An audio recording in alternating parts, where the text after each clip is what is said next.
Sr. Dr. Carlos Farinha, que é o diretor do Laboratório de Polícia Científica que funciona na dependência da Polícia Judiciária, que, entre outras coisas, é nosso colega, tem também o curso de Direito, e que se nos vai dirigir sobre temas de natureza essencialmente prática, sobretudo para quem trabalha mais no campo do direito penal, embora não exclusivamente, mas, de facto, todo o tipo de perícias, de análises, de exames que são feitos neste laboratório têm a maior importância prática e, em grande medida, não exclusivamente, mas em grande medida, daí decorrem as decisões judiciais, sejam elas condenatórias ou absolutórias. Sem mais delongas, passo a palavra ao Dr. Carlos Farinha, a quem agradeço penhoradamente a circunstância de se ter dirigido aqui ao Conselho Distrital de Lisboa e de partilhar connosco a sua extensa experiência e reconhecida experiência e competência nestas matérias. Muito obrigado. Muito boa tarde, sou eu que agradeço, na pessoa do Sr. Representante Distrital da Ordem dos Advogados e de todos os presentes que tiveram a amabilidade de aqui estar para me ouvir um bocadinho. Sou eu que agradeço o convite e que partilho, antes de mais, o nervosismo da insegurança de não saber muito bem se aquilo que vos trouxe vos vai servir para alguma coisa ou servirá apenas para concluir que não serviu para coisa nenhuma. Tenho muito gosto em estar aqui, como disse, sou profissional da Polícia Judiciária há 32 anos, e isto não sendo nenhum aspecto, suponho eu, negativo, é pelo menos uma referência ou um alerta para o facto da maneira como vejo as coisas, não estando institucionalmente vinculada, está institucionalmente situada. Não é que a minha verdade é a minha verdade, dizia um professor de Direito de Coimbra, que a verdade é o erro de hoje que permite chegar ao erro da amanhã. A minha verdade é a verdade como eu a vejo, não é a única seguramente, e o contributo e a avaliação de todos permitirá olhar de uma outra forma para a verdade e chegar a uma verdade bem melhor. Queria-vos falar de polícia científica e de investigação criminal. Repito, não sei se não vou ser demasiado extenso ou demasiado maçador, vou tentar que os slides possam distrair-vos um pouco a atenção, e quem fala em polícia científica e investigação criminal também pode falar em investigação criminal e polícia científica. A ordem dos fatores aqui não é muito importante, porque são duas coisas que estão absolutamente interligadas. E é bom começar pelo princípio de tudo. O princípio de tudo é o princípio do lugar, é o princípio da troca, é o princípio do entendimento de que entre o local e o autor de determinado ato, determinada conduta tipificada como crime, existirá uma troca, deixa-se algo, leva-se algo. E, portanto, o trabalho fica simplificado, é procurar aquilo que se deixou e aquilo que se levou, de forma a poder associar o autor ao facto. Ao fim e ao cabo, dito de outra forma, de maneira a procurar auxiliar a investigação criminal e auxiliar a administração da justiça, que é esse o fim último de tudo. Quem estabeleceu o princípio da troca, como disse, falando do princípio, foi o Sr. Locar, que está do lado direito, do lado esquerdo do slide, e estabeleceu nesta reunião em 1929, portanto, há bastante tempo. O que é facto é que o princípio se mantém na sua essência atual e é a partir dele que organizamos a resposta. Organizamos a resposta em matéria de ciência forense com um conjunto de características típicas da ciência forense. O rigor científico, a isenção, a independência, a autonomia, a ética. Nunca podemos esquecer o lado ético das coisas.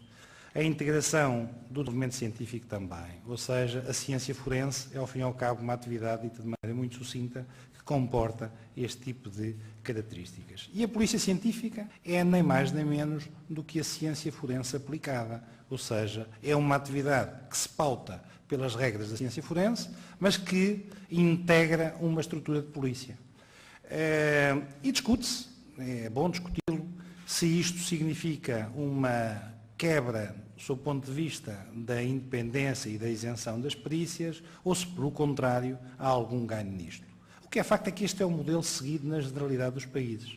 Hoje em Portugal discute-se um pouco se deve ser este ou outro modelo a entrar em vigência, mas o que é facto, repito, é que a generalidade dos países, sobretudo os países europeus, tem várias instituições de ciência forense que funcionam complementarmente umas com as outras e têm também instituições de ciência forense integradas em estruturas policiais. E não vem daí nenhum mal ao mundo, posto que essas estruturas de ciência forense contaminem positivamente as polícias no sentido de lhe transmitirem uma matriz de cientificidade investigatória, isto é, de lhe transmitirem uma lógica de rigor e de isenção, e não o contrário, não fiquem condicionados na busca dos seus resultados pelo objetivo de um resultado a qualquer preço que a polícia eventualmente poderia perseguir.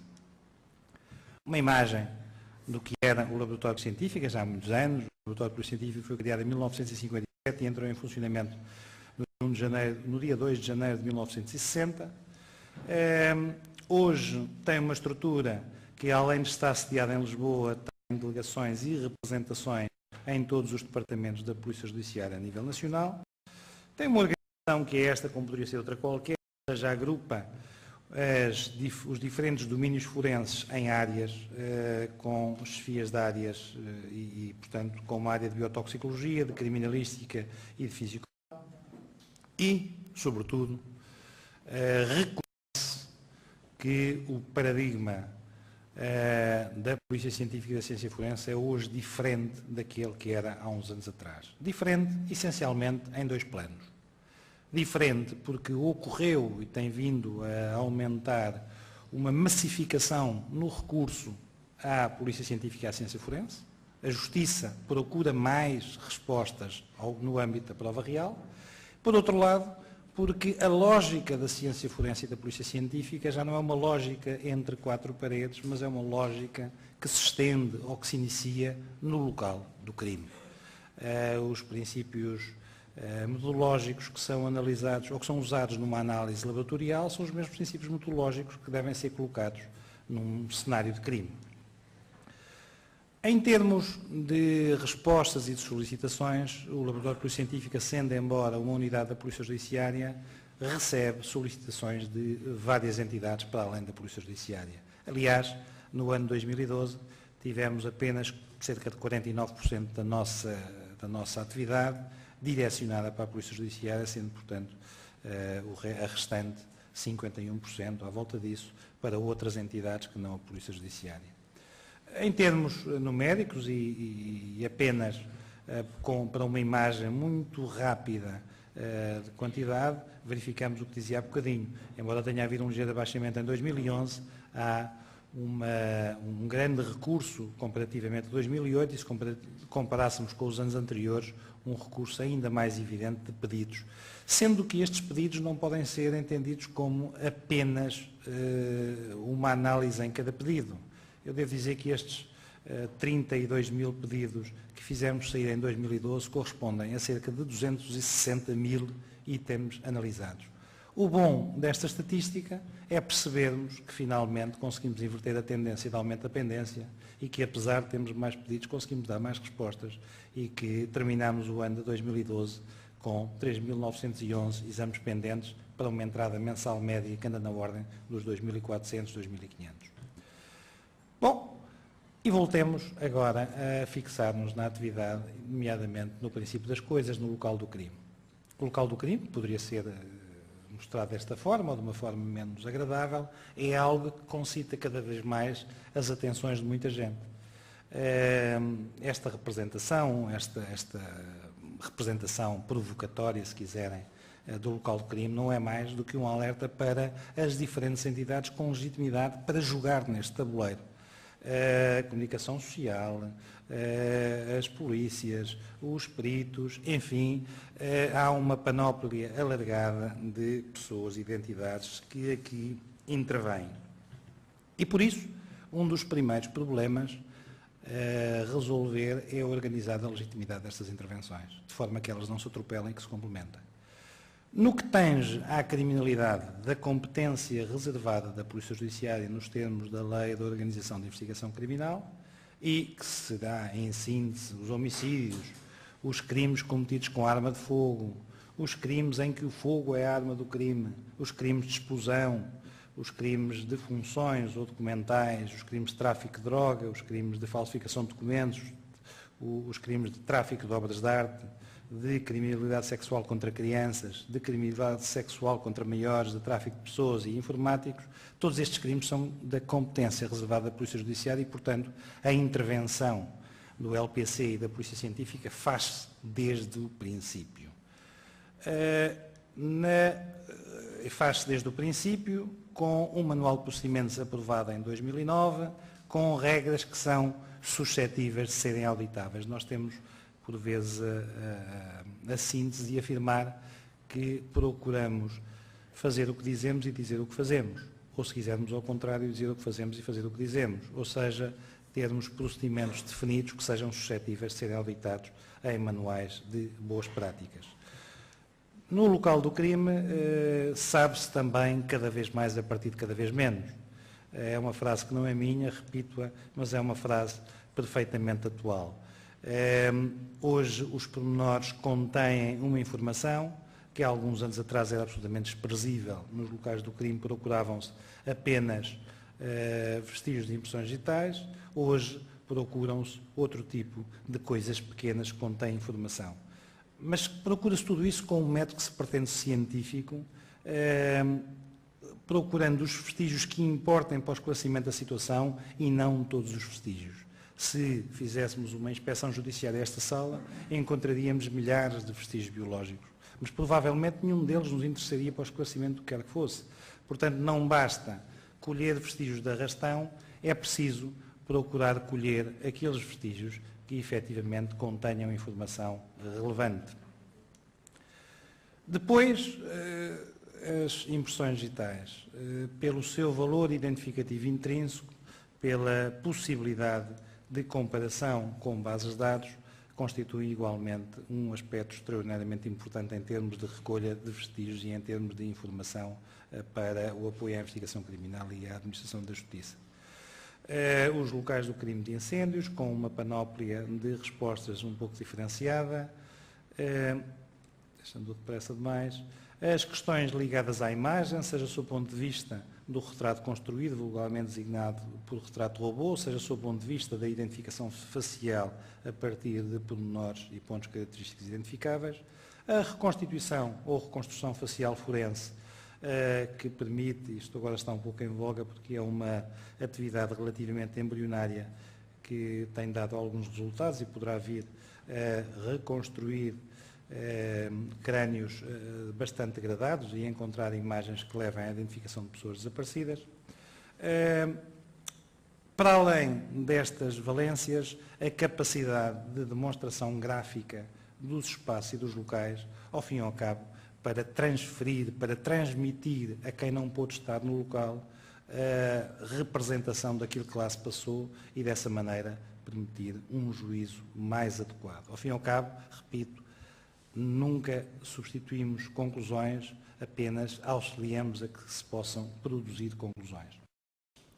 Depois, a evolução da ciência, nomeadamente a partir dos anos 80, trouxe-nos uma nova impressão digital, desta vez a impressão digital genética. De facto, nós estamos sistematicamente a produzir vestígios biológicos e estes vestígios biológicos têm, em alguns casos, informação que permite identificar, por comparação, a pessoa que os produziu. É um trabalho com algum rigor, com alguma delicadeza, um trabalho que parcialmente está automatizado, mas é um trabalho que permite determinar perfis de DNA ou de ADN, internacionalmente dito DNA, em Portugal, de acordo com a Lei 5/2008, dito ADN, mas no fundo são perfis não codificantes, repito, perfis não codificantes do ponto de vista genético, que mais não são do que uma espécie de códigos de barras. Permitem identificar quem os produziu, mas não permitem saber nada sobre essa pessoa, além da identificação por comparação com a amostra de referência. E sobre as bases de dados, sobre esta possibilidade, tem-se discutido muito a eficácia da nossa base de dados. Eu trouxe-vos aqui alguns exemplos do que é a base de dados em França, do que é a base de dados em Espanha, do que é a base de dados na Alemanha e, infelizmente, do que é a base de dados em Portugal. ou seja, poucos perfis inseridos, poucos resultados, por comparação com aquilo que se passa na generalidade dos países, possivelmente a merecer uma reflexão e uma adaptação do escopo legal que é formado. Depois, ainda no domínio da biotoxicologia, vimos a biologia, vimos primeiro a criminalística, vemos agora a toxicologia que tem um trabalho laboratorial muito intenso, um trabalho laboratorial que nem sempre é direto de analisar substâncias, muitas vezes as substâncias aparecem impregnadas, como neste caso em peças de roupa, ou estão escondidas sob a forma de cogumelos ou de catos colocados no meio ambiente, ou estão em unidades de produção, esta é uma unidade de produção em Portugal, em unidades de produção caseira de produção de estupefacientes, ou estão sob as formas das novas drogas, relativamente às quais, como sabem, há uma discussão muito interessante e uma iniciativa legislativa em curso para se encontrar uma solução ou uma hipótese de solução para este tipo de problemática. Paralelamente ou além da toxicologia e da biologia, funcionamos em termos de química laboratorial, analisando inflamáveis, analisando explosivos e analisando sprays. Os sprays, que vulgarmente chamamos gás-pimenta, têm, de acordo com a Lei 5 de 2006, corrigida pela Lei 17 de 2009, se não estou em erro, e por uma outra em 2012, têm a possibilidade de serem integradas no plano das armas muito proibidas, na classe A, se tiverem capsaicina acima de 5%, ou na classe E, apenas uma mera contraordenação, se tiverem capsaicina abaixo de 5%. E cabe ao laboratório medir essa capsaicina. Depois poderá caber aos senhores juristas discutir se quem compra um spray cujo rótulo diga 3%, se pode vir a ser punido se a análise química disser que está a 6%. Enfim, é uma discussão, às vezes o rigor do legislador não ajuda a boas soluções, embora tenha essa intenção. Entrando na área da físico-documental, a balística de comparação, a comparação de vestígios balísticos, ou seja, a comparação de munições e de cartuchos com armas, a análise de armas de muitos tipos, mais recentemente armas elétricas, como esta que está ali no canto da fotografia, mas também armas simuladas, como estas magníficas canetas, ou armas improvisadas, como aqueles canos que também disparavam, ou um telemóvel com capacidade para disparar uma munição de 6,35, ou ainda um chapéu de chuva com a mesma funcionalidade e um maço de tabaco capaz de provocar um choque elétrico que não será seguramente muito agradável para quem o sentir, um maço de tabaco, um batom, um telemóvel, enfim. Nesta panóplia de armas, Portugal tem uma casuística curiosa. Mais de 51% daquilo que analisamos são armas transformadas, ao invés do que sucede nos nossos congéneres europeus, que têm uma taxa de armas transformadas que não excede normalmente os 16%, 17%. Nós temos capacidade inventiva e, portanto, na nossa casuística aparecem-nos muitas coisas destas.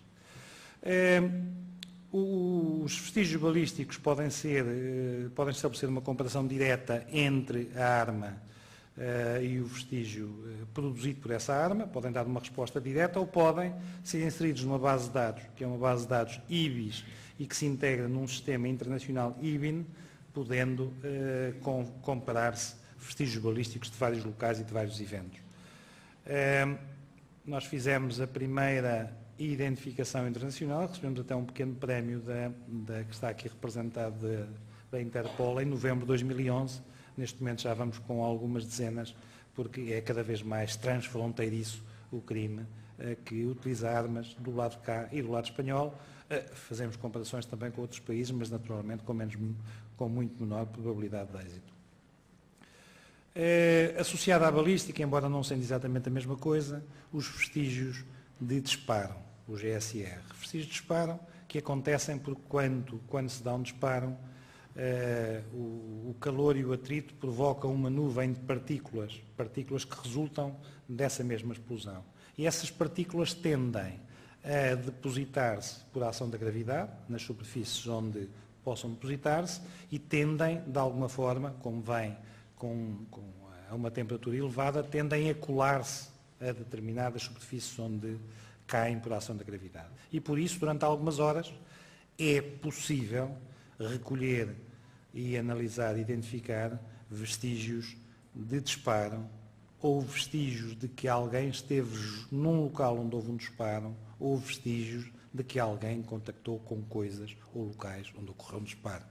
É importante fazer esta precisão porque durante muito tempo se acreditou e se difundiu, quando ainda havia os testes da parafina, que existirem vestígios de disparo significava que alguém tinha disparado. Pode ter disparado, pode ter estado num local onde ocorreu um disparo, ou pode ter contactado com locais ou com objetos relacionados com o disparo. Se, por exemplo, numa viatura estiverem 3 pessoas e se uma delas fizer um disparo, provavelmente as 3, provavelmente ou possivelmente será impossível o diagnóstico diferencial para saber qual dos 3 fez o disparo, porque todos poderão vir a ter partículas. Esta pesquisa é feita em microscopia eletrónica de varrimento, é uma imagem do microscópio eletrónico de varrimento.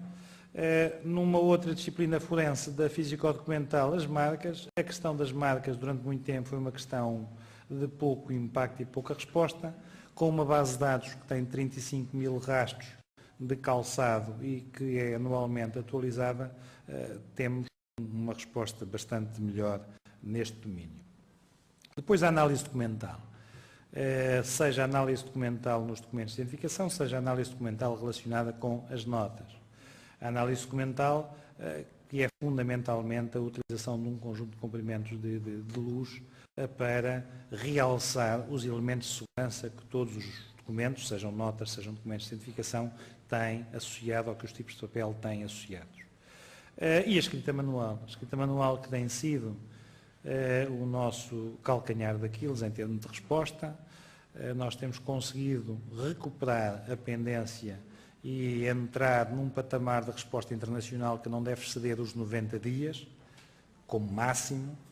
É bem diferente dos vários anos que tivemos de pendência num passado não muito distante, mas na escrita manual esta recuperação ainda não está alcançada. De resto, já o Sr. Professor Machado Cruz sabe o que eu estou a dizer, porque também o departamento dele faz exame de escrita manual no Porto. Quando a crise fez disparar o fenómeno criminal, pensou-se que o fenómeno criminal teria disparado essencialmente ao nível dos crimes contra o património, aliás, contra a propriedade e dos crimes de recurso à violência. Mas não, onde notámos mais aumento de pedidos foi justamente no crime documental, ou seja, nas pessoas que enjeitam as assinaturas que fizeram e as obrigações que assumiram, enquanto o pau vai e vem, enquanto se faz a perícia, folgarão as costas de quem no final tiver que pagar alguma dívida. É curioso que houve um aumento muito significativo neste tipo de pedidos e, consequentemente, a resposta não acompanhou, pelo menos até agosto de 2011, esse aumento e só depois de algumas modificações e investimentos internos é que começámos a fazer descer a pendência.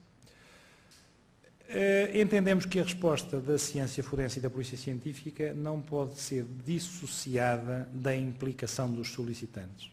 Ou seja, não basta exigir respostas, é preciso verificar como é que se pergunta.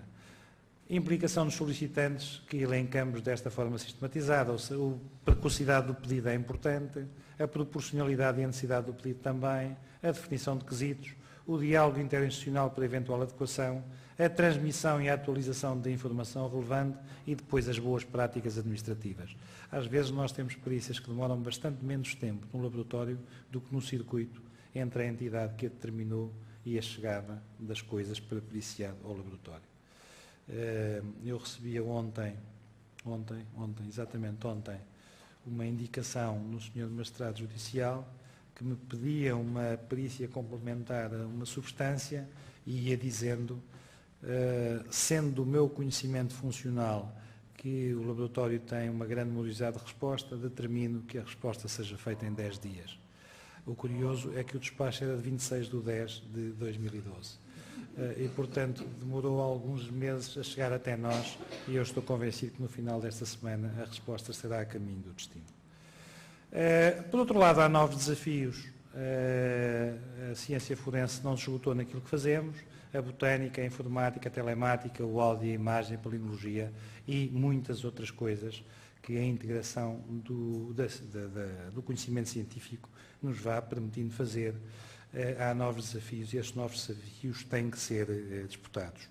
Em síntese final, e eu gostaria de não abusar da vossa paciência e de suscitar algumas questões que me parecem lógicas num debate entre pessoas ligadas à justiça e nomeadamente à advocacia, que pudéssemos ter aqui algo de controvertido, e por isso eu vou tentar acabar rapidamente dizendo em síntese final que o que nós fazemos na Polícia Científica e na ciência forense não é mais do que comparar amostras. Amostras problema que não sabemos o que são, com amostras referência que sabemos o que são em bases de dados, em coleções, em padrões, seja naquilo que for. E fazemos esta comparação recorrendo a procedimentos que têm que estar previamente validados, porque têm que ser auditados. Depois, fazemos tudo isto num contexto legal. Não fazemos isto apenas com a possibilidade da técnica da ciência. Fazemos isto, ou temos que fazer isto, para que seja válido, cumprindo regras processuais, regras do direito penal, ou princípios do direito penal, da Organização de Investigação Criminal e, no caso concreto, nós próprios, da Organização da Polícia Judiciária. E fazemos tudo isto no desenvolvimento paralelo de um processo de acreditação, com controle externo através de testes de proficiência. Todas as disciplinas que aqui elenquei de forma rápida sujeitam-se, pelo menos uma vez anualmente, a um controle de teste de proficiência feito pelo ENFSI, que é a entidade que serve de referência a nível europeu, é a European Network Forensic Science Institute, que constitui um padrão internacionalmente reconhecido para avaliar a forma como se trabalha e também para ajudar a que este trabalho possa ser em rede, assim como outras instituições. Já falei há bocadinho da rede IBIN a propósito da balística, poderia falar também da ASF, da Associação Ibero-Americana de Criminalística e Estudos Forenses. Enfim, a noção de trabalho em equipa não se faz apenas no concreto desenvolvimento de uma perícia, mas se faz também na organização institucional. E depois fazemos tudo isto também sujeitos ou respeitando ou procurando respeitar estes três princípios. Custódia da prova, problemática das contaminações, higiene e segurança. O que é que isto quer dizer de forma muito telegráfica? A custódia da prova está bem de ver que a prova tem que ser custodiada desde o momento em que aparece até o momento em que é analisada, até o momento em que permite conclusões. Há coisas a montante e há coisas a jusante, mas tudo isto tem que ser registado e inequivocamente assinalado no seu percurso, para poder ser rastreado. A problemática das contaminações está bom de ver também o que é que acontece quando alguém, se os vestígios hoje em dia são produzidos em muitas situações, os vestígios podem ser contaminados, os locais podem ser contaminados, a preservação é essencial, mas às vezes os próprios vestígios se podem contaminar entre si. Ou o transporte mal feito de um vestígio pode significar a sua contaminação. Os vestígios biológicos precisam de viver, não podem vir em sacos fechados. Por outro lado, os vestígios voláteis, por exemplo, de um inflamável, do que quer que seja, precisam de vir absolutamente herméticos, porque senão volatilizam-se e não chegam. Portanto, esta problemática das contaminações é também entendida nesta perspectiva da degradação ou da contaminação entre vestígios. E depois, a higiene e segurança. Os funcionários passam muitas horas em espaços que não são os mais recomendáveis para se estar, têm que usar material descartável, têm que usar material de proteção, têm que muitas vezes ser acompanhados, até pelo esforço físico que determinado tipo de pesquisas implicam. Eu lembro-me que a Casa de Óbidos, por exemplo, implicou uma inspeção judiciária de quase 13 horas e houve pessoas que fizeram grande parte desse palmilhar centímetro a centímetro de um espaço.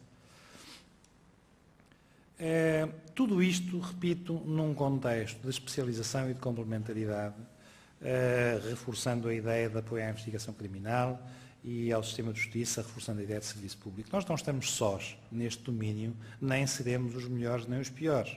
Nós contribuímos com aquilo que sabemos fazer.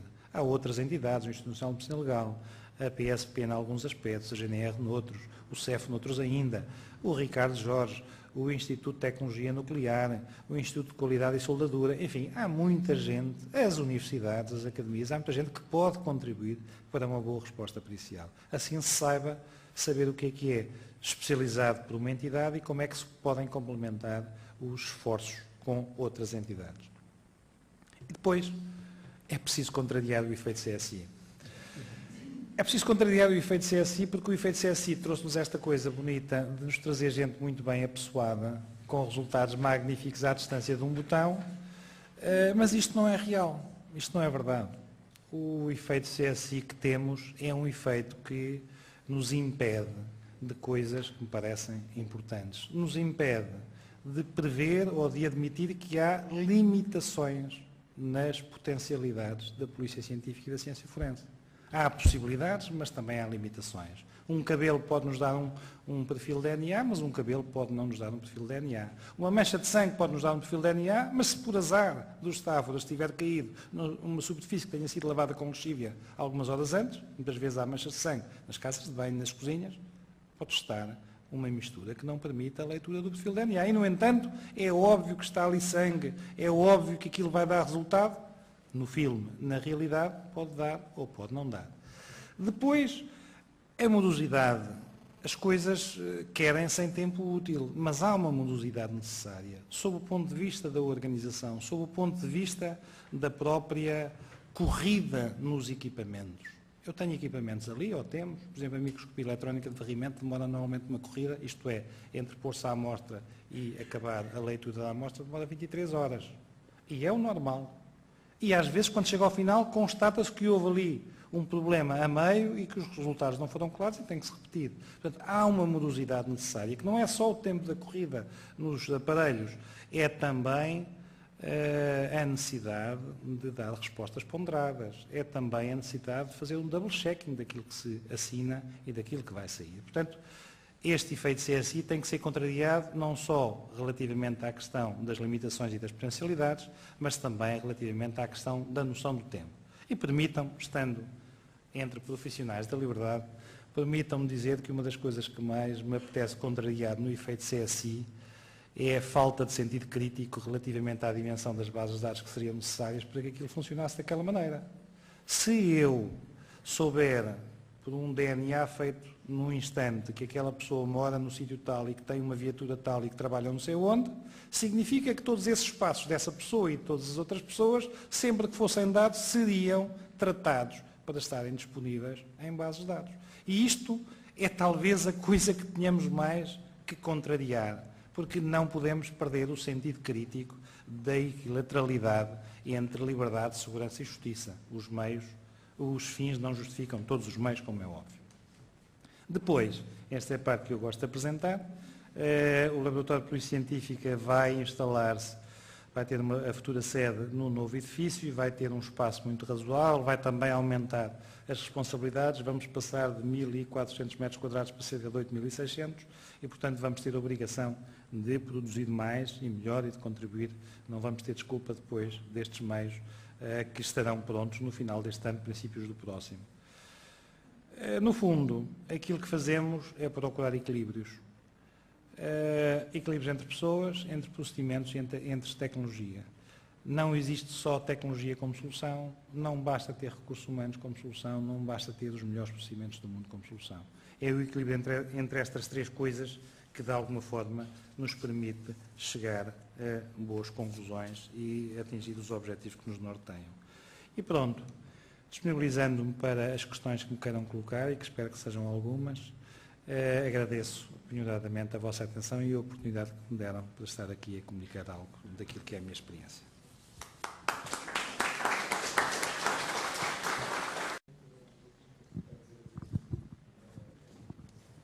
Foi bastante interessante e elucidativa relativamente às matérias que são tratadas no vosso laboratório. Aproveito, aliás, também para lhe dar os parabéns, porque das últimas vezes em que tenho estado em contacto com responsáveis pelo judiciário, enfim, nas suas mais diversas vertentes, eu julgo que o Laboratório de Polícia Científica deve ser a única entidade em que sistematicamente e reiteradamente as pendências têm vindo a ser reduzidas. E, portanto, enfim, como nós muitas vezes temos uma imagem que às vezes, infelizmente, é real, de que o sistema de justiça está cada vez mais anquilosado, cada vez mais assoberbado e que as pendências vão aumentando, é bom saber que em alguns setores, e em setores importantes como este, porque daqui depende, e muitas vezes, a ilibação de pessoas que estejam acusadas dos mais variados crimes, acho que cada dia que passa é pior e, portanto, ainda bem que as pendências se têm vindo a reduzir. Posto isto, eu passava a palavra ao auditório, pedindo então que apresentem as vossas questões, pedindo-vos também que sejam tão sucintos quanto possível e que no início de porem as questões que se identifiquem. Muito obrigado.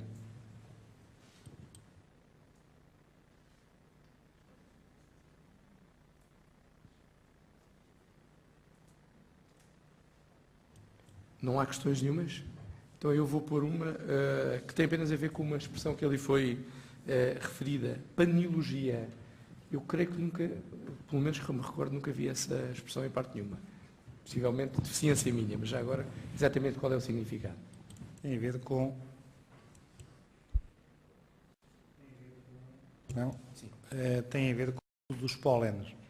Com os estudos dos pólenes e dos estudos dos pólenes associados aos estudos dos solos. Ou seja, os pólenes e as poeiras e os solos têm hoje uma informação que pode permitir perceber onde é que se esteve e, portanto, identificar os locais através de uma carta de solos.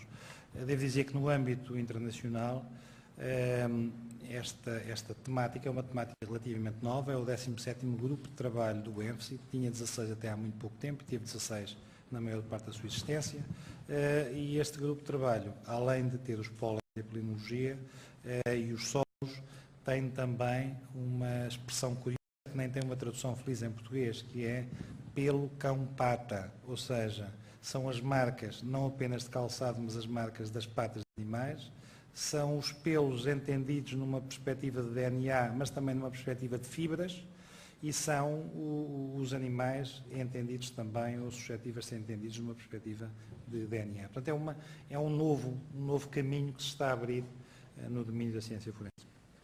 Muito obrigado pelo esclarecimento. Temos ali mais uma questão. Só queria que aguardasse pelo microfone, por favor. Obrigada. Boa tarde, Dr. Carlos Farinha.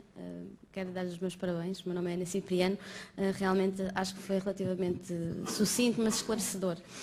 E gostaria apenas de lhe fazer aqui um pequeno pedido, que era relativamente aos reconhecimentos faciais, de que falou muito brevemente, e gostava de, se fosse possível, e também se tiver esse tipo de conhecimento em termos de utilidade prática, os reconhecimentos faciais são úteis e, designadamente ao nível das videovigilâncias, são aplicáveis e como é que são feitos?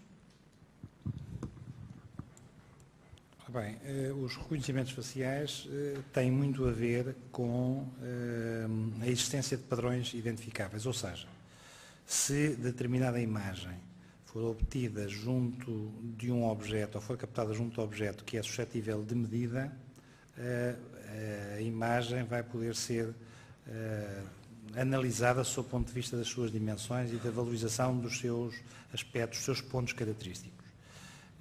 Portanto, é exatamente aquilo que disse, ou seja, é a utilização essencialmente da videovigilância para estabelecer correlações entre reproduções ou fotografias de pessoas e imagens obtidas com algum padrão, valorando por vezes os aspectos das feições que estão de alguma forma encobertos, como por exemplo uma parte do pavilhão auricular, ou uma parte da sobrancelha, ou uma parte do que quer que seja, que permita estabelecer alguma comparação. Lá está a tal ideia de compararmos amostras-problema com amostras de referência a partir de procedimentos validados.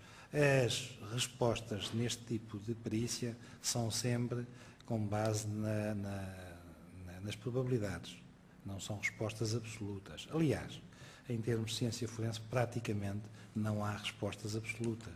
A nível internacional apenas se aceitam como resposta mais ou menos absoluta, tem agora uma forte corrente que a põe em causa a identificação através das impressões digitais, desde que tenha 12 pontos característicos no mínimo.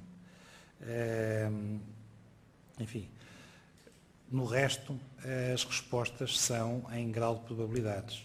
Possível, provável, ou inconclusivo, ou o contrário, portanto, ou seja, uma escala que normalmente está previamente definida para cima ou para baixo, consoante se estabeleça a identidade entre a amostra problema e a amostra referência. Obrigada.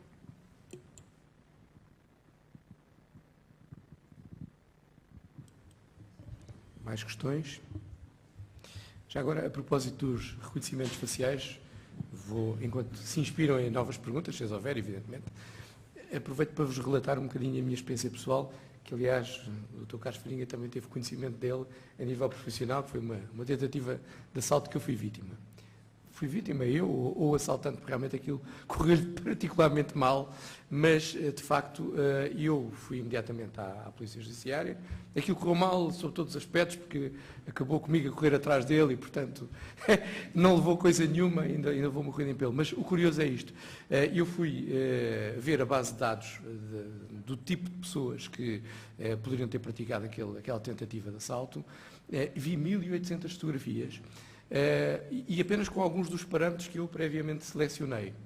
E, de facto, é extremamente difícil conseguir fazer, e com 2 horas de diferença entre os factos, que foram, enfim, uma relação muito próxima e durante algum tempo, e realmente é extremamente difícil conseguir fazer uma identificação facial minimamente razoável, porque as dúvidas são muito grandes, porque há pequenos pormenores que é o suficiente para poder dizer que sim ou não, e, portanto, são matérias muito complicadas. Não obstante, reconhecer que a base de dados que a Polícia Judiciária tem é, de facto, muito completa e muito boa, mas o reconhecimento em si, e falando agora no papel de vítima, entre aspas, é extremamente difícil de realizar. E, portanto, se porventura ele tivesse sido apanhado, eu não sei se em tribunal é evidente que uma coisa é ver as fotografias, e as fotografias são bastante detalhadas, enfim, há muitos pormenores de cada um dos personagens que ali estão fichados, mas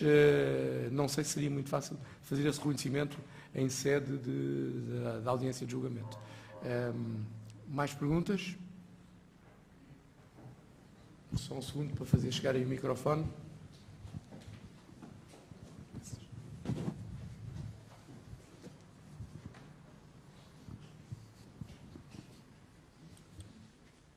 Obrigado. Luís Almeida Carneiro, advogado, obviamente, e a questão que eu tenho para colocar tem que ver com o reconhecimento de voz. Se o trabalho da Polícia Científica também abrange essa área, a partir de uma gravação, a comparação entre 2 amostras. Obrigado. Peço desculpa, não sei se percebi, falou-me em reconhecimento áudio. Áudio de gravação de voz. Esse é um dos segmentos que teremos de desenvolver. Ou seja, é hoje técnica e cientificamente possível estabelecer comparações entre vozes através de um equipamento que faz um registro de picos consoante o som que é produzido. Neste momento não está ainda implementada essa técnica no que diz respeito à Polícia Judiciária e à Polícia Científica. É possível que sejam nos campos a explorar proximamente. No plano europeu existe um grupo de trabalho de áudio. O novo laboratório vai ter um espaço adequado a esse tipo de perícias, e espera-se que a seguir tenha também o equipamento e que depois possa ter a formação e que depois de validado o método possa poder contribuir com essa resposta. Mas neste momento, no que diz respeito ao laboratório de Polícia Científica, não é um domínio forense que esteja disponível.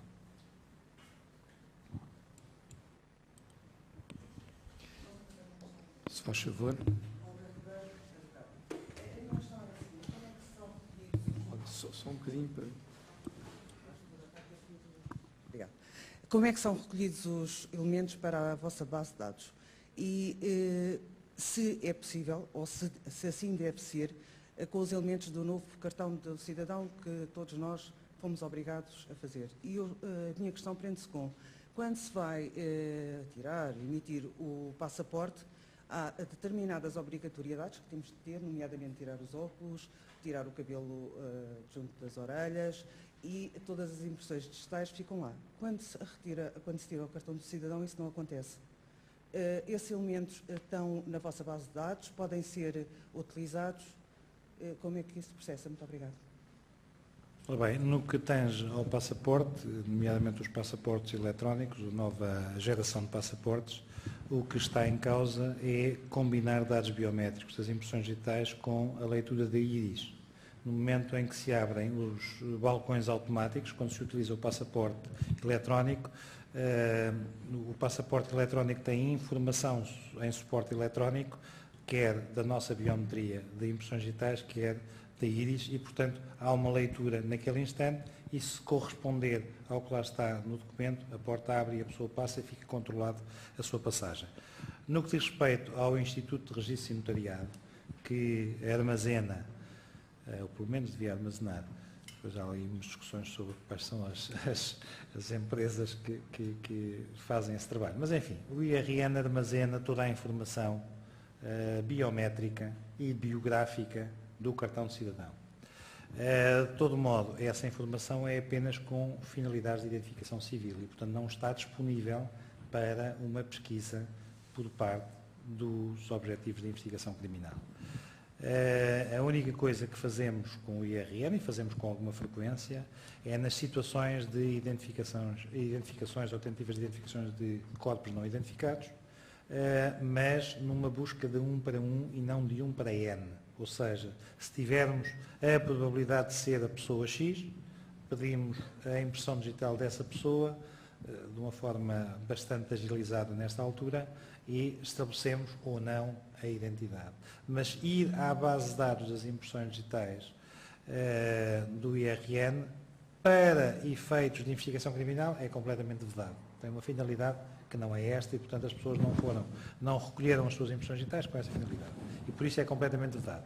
Penso que no desenvolvimento tecnológico, no futuro, poderá haver alguma compatibilização dos sistemas. Estamos a falar de chamados sistemas AFIS, Automatic Fingerprints e Identity System, portanto, que é o que temos na base de impressões digitais e que é o que eles também têm. Portanto, é possível compatibilizar os sistemas, mas apenas para questões de identificação civil. Isto é, para identificar corpos não identificados e não com outra finalidade, porque estava absolutamente vedado, não servia para coisa nenhuma. Não vale a pena fazermos aquilo que é proibido, que não vale para coisa nenhuma, senão perdemos tempo e dinheiro. Por isso, resumindo, as impressões digitais da identificação civil servem para garantir a identificação civil e podem, pontualmente, 1 para 1, contribuir para a identificação de cadáveres. Julgo que no futuro poderão contribuir para essa identificação de 1 para N. Também não temos muitos cadáveres em Portugal por identificar. Às vezes há a ideia de que são muitos, não são muitos, e dos que são, nem todos têm ou tiveram a possibilidade de ter impressões digitais recolhidas, porque já estavam numa fase de degradação em que isso não era viável. Mas havendo impressões digitais e não sabendo quem é a pessoa, havia toda a vantagem que essa busca fosse alargada ao Instituto de Registro e Notariado. Recebemos recentemente não foi um louvor, foi um agrado muito intenso das autoridades espanholas de determinada região pela identificação de um cadáver que estava aqui na medicina legal, que era um cidadão espanhol e que já estava aqui há 2 anos e, portanto, não sabia, ou seja, faltava na família, mas não sabia onde estava e, portanto, foi pelo trabalho da identificação através de impressões digitais que se conseguiu chegar lá. Mas estas situações não acontecem sempre. Muitas vezes não há informação para se fazer a comparação. Mais alguma questão?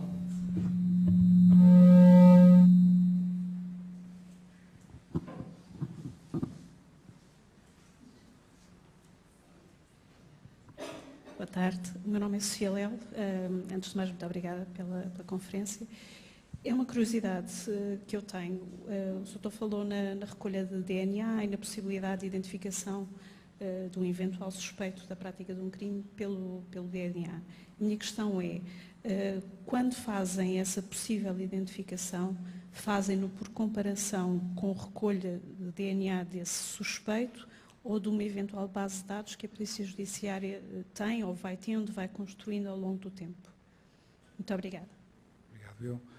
Ainda bem que coloco essa questão. Base de dados não temos, porque a Lei 5/2008 estabelece que existe uma base de dados sediada no Instituto Nacional de Medicina Legal, Ciências Forenses, em Coimbra, e, portanto, nós não temos base de dados. Mas a mesma lei estabelece que nós podemos determinar perfis, seja a partir de amostras de problema, seja a partir de amostras de referência, entendendo-se a amostra problema aqui como o vestígio no qual se determina um perfil e a amostra de referência como uma zaragatoa que se faz diretamente à pessoa. Podemos determinar perfis e ou fazer uma comparação direta, às vezes sucede no âmbito do processo, e aí é um exame comparativo normal, ou, se não tivermos essa comparação disponível para ser feita, remeter, se for ordenado pela autoridade judiciária competente nos termos do artigo 18, número 2, da Lei 5/2008, remeter esse perfil para a base de dados. E, mais tarde, esse perfil há de ser cruzado com os perfis de condenados, em cuja condenação tenha sido determinada a recolha de perfil para inserção na base de dados. É um tema que está candente, repito, a nossa base de dados se calhar precisará de uma reavaliação, mas eu permito-me sublinhar um outro aspecto que me parece mais importante. É que durante muitos anos se estabeleceram identidades no domínio do DNA com 7 marcadores. Isto nunca aconteceu em Portugal, atenção. Nós, quando entramos, já eram exigidos 10 marcadores. O que são 10 marcadores? Não precisamos de pensar muito em termos científicos. Por exemplo, eu posso me escrever um casaco cinzento, uma camisa branca, umas mãos cor de pele, uma lapiseira azul, enfim. Tenho aqui um conjunto de características que permitem a outra pessoa identificar-me como indivíduo. Geneticamente, apesar do perfil ser não codificante, eu tenho um conjunto de marcadores também que me vão identificar. Se tiver 7 marcadores e se aceitar isso como suficiente para estabelecer uma identidade, estabeleço muitas identidades. O que se verificou, isto é público, não estou a inventar, não estou a dizer nada de secreto ou de discreto sequer, porque isto foi assumido pelos Estados Unidos. O que se verificou é que quando se aumentou a exigência de 7 para 10 e depois mais tarde para 12 e agora para 15, mas sobretudo quando se aumentou de 7 para 10, verificou-se que quase 2 centenas de condenações assentes em identificações com 7 eram não identificações. Porquê? Porque os outros 3 contrariavam aquilo que os 7 iniciais tinham dito. E, portanto, estamos a falar de condenações em crimes sérios, a questão do DNA também se põe essencialmente em homicídios, em crimes sexuais, em situações que poderão ter uma sanção muito séria. E, portanto, a ciência teve que reconhecer que não se podem fazer identidades com tão poucos elementos comuns. Subiu-se, repito, para 10 e logo pouco depois para 12 e atualmente para 15 e até para um 16º. Em Portugal, quer no Laboratório de Polícia Científica, quer no Instituto Nacional de Medicina Legal e Ciências Forenses, estamos a trabalhar com 15 marcadores. O que, por vezes, é insuficiente em termos de resposta, porque gostaria de se identificar aquela mancha, mas não há lá marcadores suficientes e, como tal, não se pode dizer que aquela é daquela pessoa.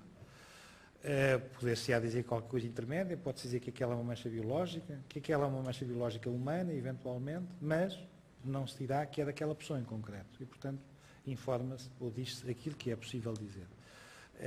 Há outras instituições, sei que o IPATIMUT também faz DNA, ainda que por outra técnica, e um DNA mais codificante, isto é, com mais informação genética, porque tem a ver com os estudos científicos e com a finalidade do IPATIMUT, mas no que diz respeito à justiça, à polícia científica, à ciência forense, o que temos é DNA, o que temos são perfis não codificantes. A única informação adicional que um perfil de DNA transmite que uma impressão digital não transmite, e se olharem, está ali uma na parede, se olharem para aquela impressão digital não sabem nada daquela pessoa, mas no entanto podem saber quem é aquela pessoa. A única informação que o DNA transmite e que a impressão digital não transmite é o género.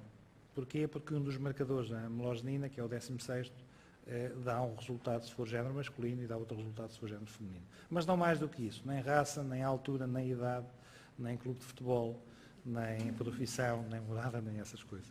Desculpem a brincadeira.